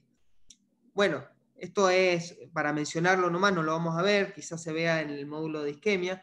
Si yo tengo un paciente con un bloqueo completo de rama izquierda y viene con dolor de pecho, ¿cómo hago para saber si tiene supra? No, porque el bloqueo completo de rama izquierda ya tiene un supra de por sí. Entonces tengo que hacer los criterios de Garbosa, ¿sí? Para saber si es un bloqueo de rama izquierda, ¿sí? Y si tiene agregado patrones de isquemia. Pero acá hay que tener cuidado. Hay dos aclaraciones que quiero hacer. Los pacientes con Angor y un bloqueo de rama izquierda completo previo, se debe realizar estos criterios de Garbosa para ver si son signos de isquemia en un electrocardiograma con un bloqueo de rama izquierda. Pero en pacientes con Angor y un bloqueo de rama izquierda nuevo, se interpreta directamente como un YAM con supra ST y se trata como tal, obviamente hemodinamia o lo que haya disponible. Vamos a ver ahora los bloqueos, los hemibloqueos. El hemibloqueo anterior izquierdo, lo que tenemos, la rama derecha se despolariza normalmente, la rama izquierda tiene dos, como dijimos, dos fascículos, el anterior y el posterior. Cuando se bloquea el anterior, ¿sí? El fascículo anterior despolariza la parte lateral alta del corazón, o sea, esta parte que no va a estar, se va a despolarizar de forma lenta. Entonces, como se despolariza de forma lenta, el vector va a apuntar hacia donde falta despolarizar, o sea, el vector va a estar dirigido hacia esa zona, hacia la izquierda. Como está bloqueada esta parte, se despolariza más lenta y al final de todo. El vector va a apuntar hacia ahí, y como este vector que predomina, obviamente, porque es un vector aberrante, grande, ¿cómo se va a ver? En todas las derivaciones izquierdas van a ver una R, una R bastante amplia, y las derivaciones que ven alejarse el vector, ¿sí? Como sería D3 o las derivaciones más derechas, van a ver una S bien profunda. Y el eje va a estar desviado obviamente hacia la izquierda. Entonces acá lo representamos con las derivaciones. Se forma este vector en un hemibloqueo anterior izquierdo. Entonces es deducible que vamos a ver en el electrocardiograma. No es estudiarlo de memoria. Sin saber nada, yo puedo decir que en un hemibloqueo anterior izquierda, primero el eje va a estar a la izquierda. Después voy a ver en ABL una R bastante prominente. Voy a ver en D3, que saca la foto desde acá, lo voy a alejarse, voy a ver una S muy prominente, y en D2 voy a ver también, lo voy a alejarse, una S prominente, pero no tan prominente y profunda como la de D3, porque D3 lo ve bien de la cola, en cambio D2 no. Entonces, para decir los criterios diagnósticos de un hemibloqueo anterior izquierdo, yo voy a decir que el eje tiene que estar a menos de menos 30 grados, por eso es lo importante de saber bien dónde está el eje, porque si es de menos 20 grados, no cumple los criterios. Las S son más profundas en D3, ¿sí? Que en D2. Como vemos acá, D3 con S bien profundas y en D2 no tan profundas. La duración del QRS es normal, no está ensanchado. La R puede ser más ancha en ABL que en B6. Hay una deflexión intrinsecoide que no importa ese detalle. Pero bueno, acá se lo figuro. En ABL tienen esta deflexión que es de donde nace hasta la punta, que es más lenta que en B6. Esto habla de un hemibloqueo anterior izquierdo. Entonces acá vemos un electrocardiograma y vemos, cómo tenemos el hemibloqueo anterior izquierdo. Si yo calculo el eje, tenemos ABF negativo de 1 positivo, este eje ya está a la izquierda. D2 que me define si está en menos de menos 30 o un poquito más a la derecha, voy a buscar D2, y acá está más negativo que positivo, entonces esto me define que está el eje bien a la izquierda. Y las S más profundas en D3 que en D2. ¿Se cumplen los criterios? Sí, es un hemibloqueo anterior izquierdo. Las etiologías, bueno, muy pequeño porcentaje no presentan patología cardíaca, puede ser miocardiopatía chagásica crónica, infarto de miocardio inferior y anterior, valvulopatía aórtica, enfermedad cardiovascular hipertensiva, CIA, CIB, amiloidosis cardíaca. Ahora vemos el hemibloqueo posterior izquierdo. ¿Qué pasa si se me bloquea el otro fascículo, el posterior? Acá, ¿qué vamos a tener? Como este fascículo se bloquea la rama posterior de la rama izquierda de las de His, es mucho menos infrecuente que el hemibloqueo anterior izquierdo. Este es más infrecuente. Y como este fascículo despolariza la cara lateral baja del corazón, el vector lento, aberrante, se dirige hacia abajo y a la derecha. Vamos a tener este vector. ¿sí? Entonces, acá representamos el vector del hemibloqueo posterior izquierdo, que va a ser un vector que va hacia la derecha, porque es la zona del corazón que está aberrante. Entonces el vector se va a dirigir hacia esa zona, ¿sí? Donde la despolarización es más lenta. Es deducible también. Si yo sé que tengo este vector, D3 lo va a ver de frente, entonces va a haber una R bastante importante. Acá tenemos D2, le puede ver una R también, pero no tan alta como D3, que lo ve realmente de frente. Entonces ya puedo decir que las R van a ser más altas en D3 que en D2. El eje va a estar desviado a la derecha. Entonces, el eje a la derecha, de 90 a 180 grados, las R son más altas en D3 que en D2, como dijimos recién, porque el vector apunta hacia D3, está bien a la derecha, entonces es normal que como este saca la foto y lo ve de frente, va a tener R's positivas, obviamente, más altas que las de D2, y las S profundas en ABL y D1, pero con ondas R muy pequeñas. ¿Por qué S profundas en ABL? Porque las ABL va a ver bien la cola, entonces la va a ver bien negativo, con unas S muy profundas. El QRS no es prolongado, porque es un hemibloqueo, no es un bloqueo completo, y acá lo vemos, ¿sí? Si yo calculo el eje acá, ABF positivo, D1 negativo, ya tenemos un eje a la derecha. Las R más altas en D3 que en D2. Entonces, es muy fácil darse cuenta. Eje a la izquierda con S más profunda en D3 que en D2, en mi bloqueo anterior izquierdo. El eje a la derecha, como en este caso, con las R, ahora las R más alta en D3 que en D2, en mi bloqueo posterior izquierdo. Bueno, algunas otras cosas que desvían el eje, siempre para tener como diagnóstico diferencial. El eje a la izquierda puede ser un crecimiento ventricular izquierdo, obesidad en mi bloqueo anterior izquierdo, un infarto de cara inferior. Y el eje a la derecha puede ser un crecimiento ventricular derecho, longilíneo, EPOC, cor pulmonar, un TEP, estenosis pulmonar, el hemibloqueo posterior izquierdo y el infarto anterolateral, ¿sí? Bueno, ahora vamos a ver los bloqueos bifasciculares y trifasciculares, ¿sí? Que no son infrecuentes, como les dije, en la población mayor es muy frecuente encontrarlo. Y saber qué es patológico, cuándo suspender una cirugía, cuándo no, y qué hacer y qué recaudos tener con este tipo de pacientes. Si yo tengo un bloqueo completo de llama derecha, que ya vimos cómo era, más un hemibloqueo anterior o hemibloqueo posterior, eso es un bloqueo bifascicular. Si yo le agrego a eso un bloqueo AB de primer grado, ahí tenemos un bloqueo trifascicular. Entonces, como vemos acá, ¿qué tenemos acá? El eje a la izquierda, ¿sí? ABF negativo, D1 positivo, el eje está a la izquierda. Tenemos las S más profundas en D3 que en D2, ¿sí? Otro criterio, acá tenemos un hemibloqueo anterior izquierdo ya. Tenemos un bloqueo completo de llama derecha, con las RR'. Y por último, el bloqueo AB de primer grado, que lo vemos acá, que tenemos el PR mayor a 200 milisegundos, entonces acá tenemos un diagnóstico de un bloqueo trifascicular. Vamos a decir algunas cosas de los bloqueos bifasciculares y trifasciculares. El bloqueo completo de llama derecha con un hemibloqueo anterior es el trastorno de conducción bifascicular más frecuente en los ancianos y su evolución a bloqueo AB completo en la población general es inusual. Si yo tengo un bloqueo de llama derecha más un hemibloqueo posterior, es mucho menos frecuente, pero tiende a progresarse hacia un bloqueo AB de alto grado en un lapso relativamente breve y su significado clínico es asimilable al del bloqueo trifascicular. Si el bloqueo bifascicular o trifascicular es sintomático, por ejemplo, que tenga síncope, tiene indicación de un marcapaso. Y la colocación del marcapaso transitorio previo a la cirugía, que es una cirugía no cardíaca, obviamente, en pacientes con bloqueo bifascicular o trifascicular asintomático, tiene un nivel de evidencia clase 3B, ¿sí?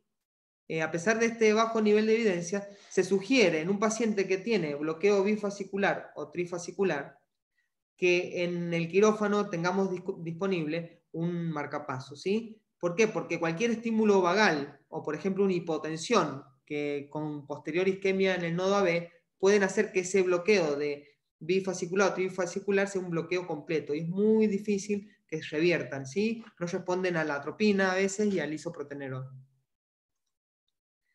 Entonces, aunque el bloqueo trifascicular sea sintomático, es de buena práctica previo a la cirugía, programado obviamente, de urgencia hay que hacerlo, y tenemos un marcapaso disponible ahí por las dudas, solicitarles un holter para descartar que dichos bloqueos presenten un grado mayor de bloqueo, por ejemplo una B de tercer grado, un MOVID 2, etc., los cuales tienen indicación de marcapaso. Igual esto lo vamos a ver en la clase que viene con bradiarritmia. Por ejemplo, esto es un reporte de caso donde un paciente que tenía ritmo sinusal, ¿sí? Y pasó a tener un bloqueo AB completo, que tenía un bloqueo trifascicular, tuvo un bloqueo AB completo, que no respondió a la atropina, no respondió al isoprotenolol y tampoco al marcapaso transcutáneo. Entonces se le puso un marcapaso transesofágico al que sí respondió. Bueno, ahora vamos a ver otro tema que es el aumento del tamaño de las cavidades cardíacas, ¿sí?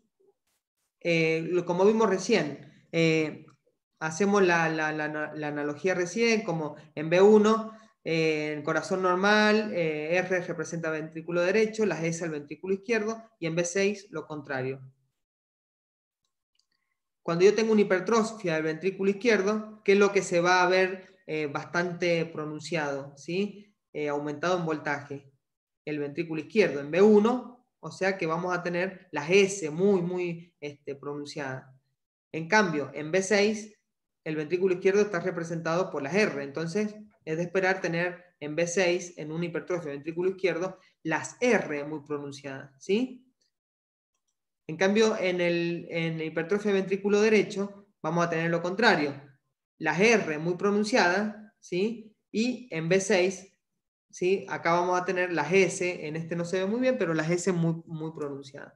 Entonces esto es una interpretación rápida de qué hipertrofia tiene el paciente. El electrocardiograma es más sensible a la hipertrofia que a la dilatación ventricular y los criterios del electrocardiográfico analizados en base a los resultados de la ecografía tienen una especificidad cerca del 90% y una sensibilidad global del 50%. Bueno, por ejemplo, acá tenemos un paciente con hipertrofia del ventrículo izquierdo. ¿Cómo lo vamos a ver con los vectores? Vamos a tener el vector septal, va a estar normal, en B1 lo vamos a ver positivo, en B6 lo vamos a ver quizás como una Q, el primer vector. Después vamos a tener este vector que no va a ser así, sino así. Va a ver, en B1 se va a ver como una S pronunciada porque le ve alejarse, y en B6 que lo ve acercarse se va a ver una gran R. Y bueno, el de la base. Acá podemos mencionar los criterios de Sokolov, que es lo que estamos viendo recién, más de 35 milímetros, mide la R en B5, B6, porque como sabemos la R representa el ventrículo izquierdo, este gran vector, más la S en B1, B2, porque la S representa este vector de la hipertrofia. Si yo lo sumo y me da más de 35, es una hipertrofia ventricular izquierda. Hay otros criterios, no importa, después lo ven, acá está la sensibilidad de cada uno de los criterios. Si hacemos más de uno va a ser mucho más sensible. Bueno, por ejemplo, acá tenemos un paciente que tiene en B5, B6, las R muy pronunciadas, que nos hablan del ventrículo izquierdo, y si nos vamos a B1, B2, las S son muy pronunciadas. Si hacemos los criterios de Sokolov nos va a dar más de 35. La hipertrofia ventricular izquierda, sobre todo en pacientes con hipertensión arterial, aumenta el riesgo de presentar insuficiencia cardíaca, cardiopatía isquémica, muerte súbita y fibrilación auricular y el ictus. Ahora vamos a ver la hipertrofia ventricular derecha, ¿sí? ¿Cómo se va a ver? Vamos a ver el vector septal, ¿sí?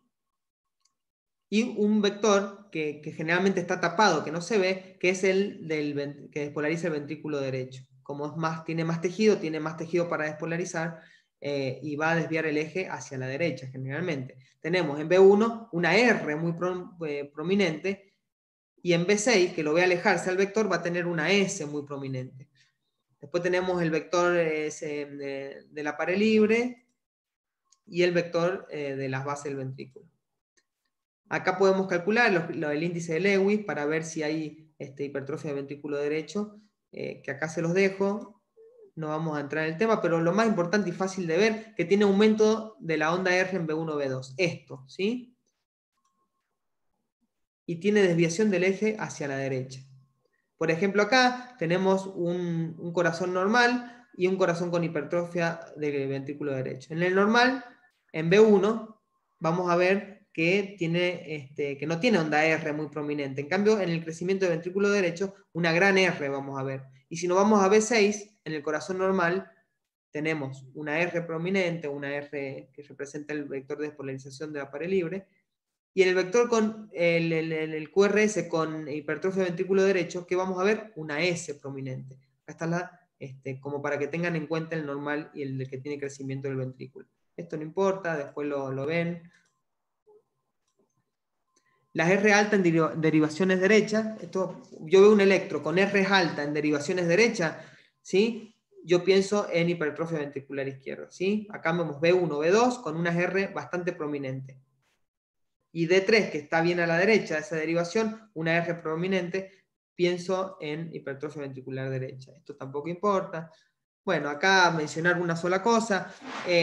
La derivación de transición en las precordiales es generalmente B3, o sea, donde lo negativo y lo positivo es más o menos lo mismo, ¿sí? Se va haciendo cada vez más positivo. La derivación de transición es B3. Cuando yo tengo una dilatación del ventrículo izquierdo, hay una levorrotación o rotación antihoraria del corazón, y esta derivación de transición se desplaza hacia las precordiales más derechas, ¿sí? Por lo contrario, en la dilatación del ventrículo derecho hay una dectorrotación o rotación horaria, y esta derivación de transición se desplaza hacia las derivaciones izquierdas, ¿sí? Eso es otro dato para tener en cuenta en este tipo de patología. Por ejemplo, acá tenemos, tenemos B1, B2 con unas R prominentes, cosas raras. Entonces acá algo en el corazón derecho tiene, ¿sí? Tenemos un eje desviado a la derecha, con estas R pronunciadas en B1, B2, y la transición desviada hacia B6. Eso es un hipertrofia ventricular derecha. Y podemos tener una hipertrofia de los dos ventrículos, porque pasa, por ejemplo, una paciente, no sé, con una estenosis valvular aórtica y EPOC, con hipertensión pulmonar, puede llegar a tener. Acá reúne criterios de los dos, por ejemplo, diagnóstico de hipertrofia ventricular izquierda y derecha. Lo pongo a lo que reúne características de hipertrofia ventricular izquierda con rojo y derecha con azul. Las derivaciones precordiales que muestren signos de hipertrofia ventricular izquierda, pero que el eje esté a la derecha. Entonces, tiene hipertrofia ventricular izquierda, tiene que estar el eje a la izquierda. Pero si está a la derecha, hay que sospechar una hipertrofia biventricular. Ondas R tanto en precordiales derecha como en izquierda. Ondas S profunda en precordiales izquierda con signos de hipertrofia de ventrículo izquierdo y desviación de la transición hacia la izquierda en presencia de un hipertrofia ventricular izquierda. Son cosas que tienen tanto de una como de la otra, entonces hay para sospecharlo. Por ejemplo, acá tenemos ondas R en B2, pero tenemos también ondas R bastante pronunciadas en B5, B6. Acá tenemos un eje a la derecha con un criterio de Sokolov positivo. Entonces, hay algo que no nos cierra. Entonces, esto puede ser una hipertrofia biventricular. Acá también vemos lo mismo. La hipertrofia septal es fácil de interpretar también. Si yo tengo hipertrofia del septum, el vector del septum va a ser bastante prominente. Entonces, en B1, B2, como dijimos, la R de B1, B2 representa en el septum. Va a estar bastante aumentada. Y en B5, B6, ¿cómo se ve el vector del septum? Que es el primero que aparece. Con una Q más prominente.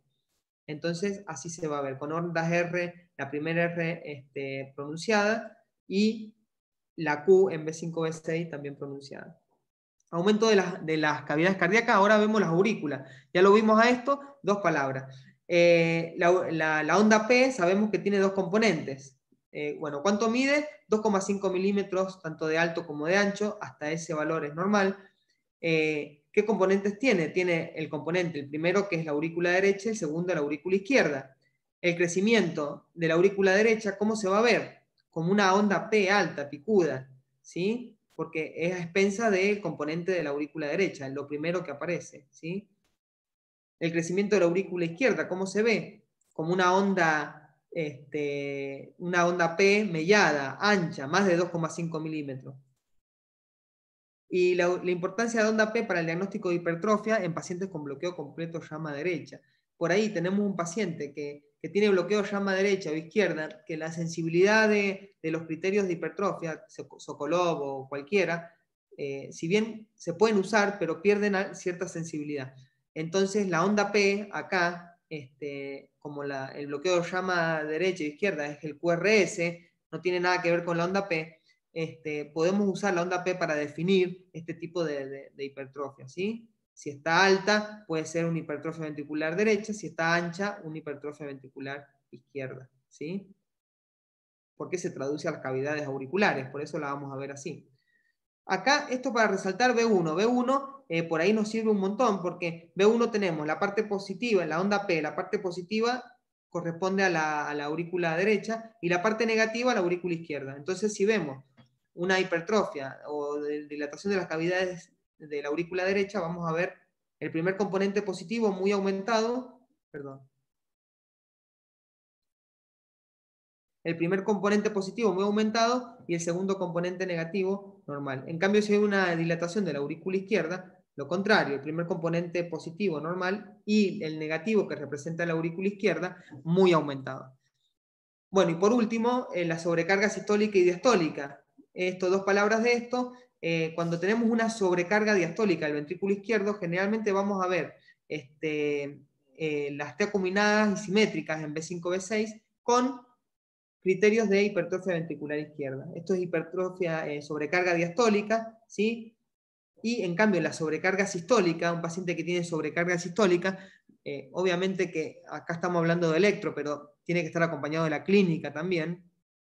Vamos a tener el paciente con T aplanadas o negativas, asimétricas con depresión del ST, y generalmente también acompañados con signo de hipertrofia ventrículo izquierdo. Entonces, sobrecarga sistólica lo vemos así, y diastólica con T positivo.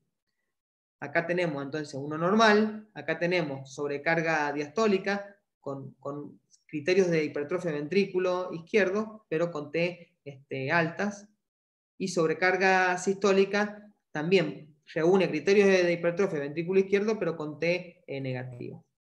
Por ejemplo, acá tenemos criterio de Sokolov, tiene hipertrofia, obviamente, este paciente de ventrículo izquierdo, y vemos las T asimétricas y negativas. Tiene criterios también de sobrecarga sistólica en la cara lateral, porque si vemos también acá en ABL, también lo puede llegar a tener, ABF y demás. Acá tenemos sobrecarga sistólica del ventrículo izquierdo. Como lo vemos, igual. Acá, bueno, esto también más de lo mismo. Acá tenemos sobrecarga diastólica del ventrículo izquierdo, tenemos signos de hipertrofia ventricular, pero con las T positivas, ¿sí? Y picudo. Esto es sobrecarga diastólica. Bueno, por último, un caso clínico. Esto es una paciente de 80 años, demenciada, con antecedentes según la historia clínica de hipertensión y EPOC. Ingresa a quirófano por sospecha de isquemia intestinal. Al examen físico, como positivo, presentaba un soplo sistólico aórtico 3/6 y ya crepitante en ambas bases. Tenía este electrocardiograma que, como podemos ver, tiene un ritmo sinusal, tiene un bloqueo completo de llama izquierda, una frecuencia cardíaca de aproximadamente 60, y tiene criterios de hipertrofia ventricular izquierda también, como vemos acá en las elevaciones B1, B2, bastante pronunciada la S, pero también tiene unas S pronunciadas en B5, B6, que nos hablan de más de hipertrofia derecha. Bueno, este electro vino con este electro la paciente en una urgencia, había que hacerlo. Obviamente que nos cambian las conductas. Un paciente que tenga este electro por una estenosis aórtica, no se le puede hacer una anestesia neuroaxial, si una estenosis aórtica severa, obviamente. Si tiene una patología hipertrófica, o si tuvo un infarto. Bueno, realmente nos cambia la estrategia anestésica en cuanto a las drogas a usar, a la frecuencia cardíaca a mantener y demás. Entonces se le hace un ecocardiograma. Acá tenemos un eje susifoideo y vemos acá el ventrículo derecho, izquierdo, la aurícula derecha y la aurícula izquierda. Podemos ver que tiene el paciente una hipertrofia marcada, tanto del ventrículo derecho como del ventrículo izquierdo, y las aurículas casi del mismo tamaño de los ventrículos, o más grandes.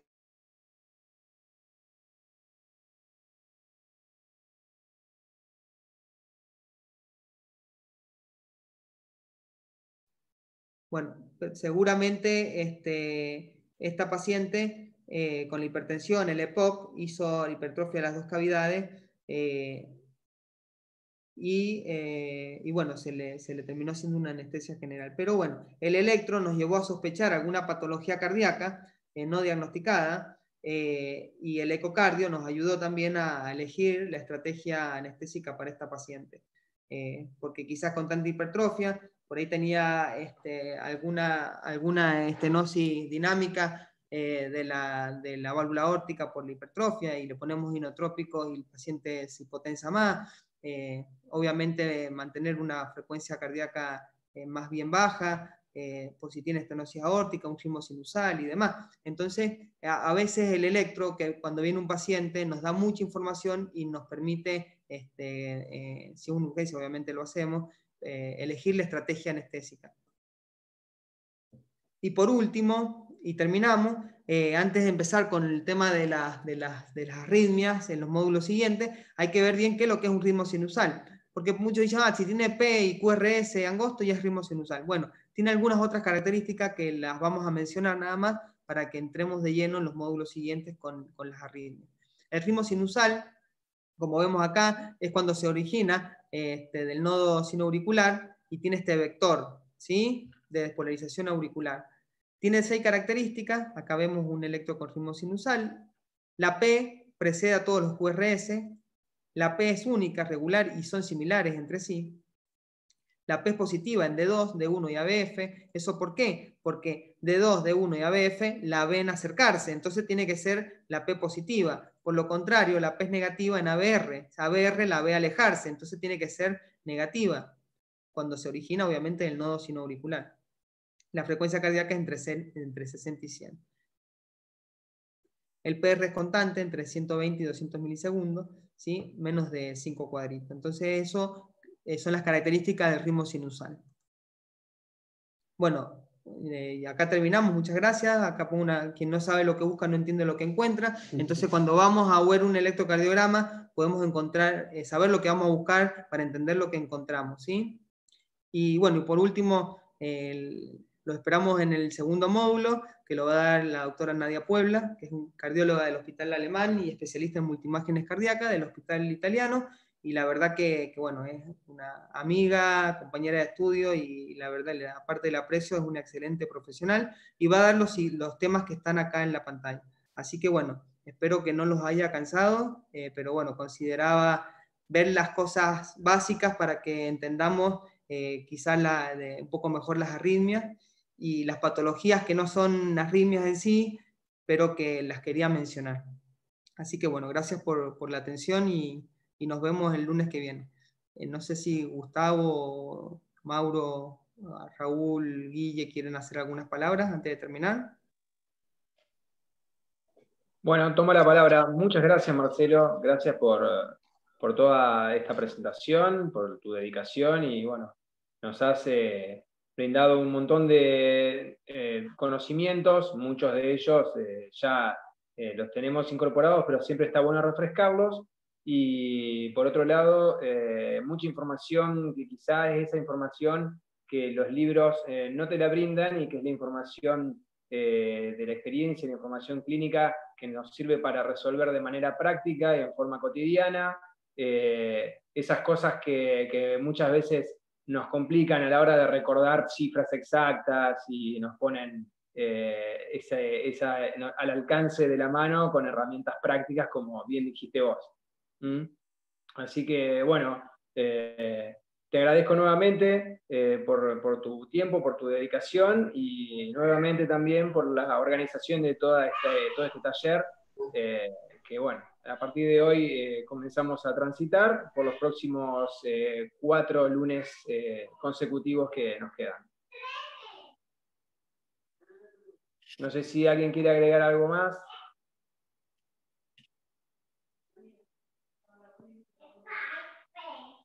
Bien, bueno, damos por finalizada la reunión entonces. Será hasta el próximo lunes y gracias por participar.